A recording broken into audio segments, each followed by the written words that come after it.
এখন কি আমাদের সাথে স্বামী অ্যাড হচ্ছে, তাই তো? আমরা কি সবসময় ভালো কাজ করবো, তাই তো? 5 ওয়াক্ত নামাজ পড়বো, কেউ খারাপ কোনো মঙ্গল চাইবো না, অমঙ্গল চাইবো না, ঠিক আছে? এবং সবসময় পড়ালেখা করবো, ঠিক আছে? এবং কি খেলাধুলার ভিতরে যুক্ত থাকবো। কখনো আমরা বিড়ি সিগারেট খাবো না, খাবো নাকি? খাবো বড় হলে? কোনো নেশাগ্রস্ত লোকের দ্বারা যাবো আমরা? যা যাবে, যে যাবে তার নিষেধ করতে হবে। হ্যাঁ, নিষেধ করতে হবে। না না, আমরা কোনো খারাপ কাজের সাথে জড়িত থাকবো না, কি ঠিক আছে?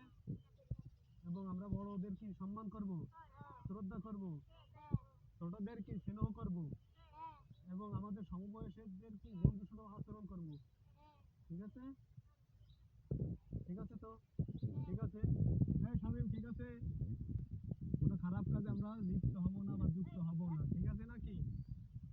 এই রাজু, আহা, এই যে এই তো খারাপের দিকে চলে গেল। এই আশরাফু, এই খারাপ কাজ করা যাবে? যাও, খারাপ কাজ করা যাবে?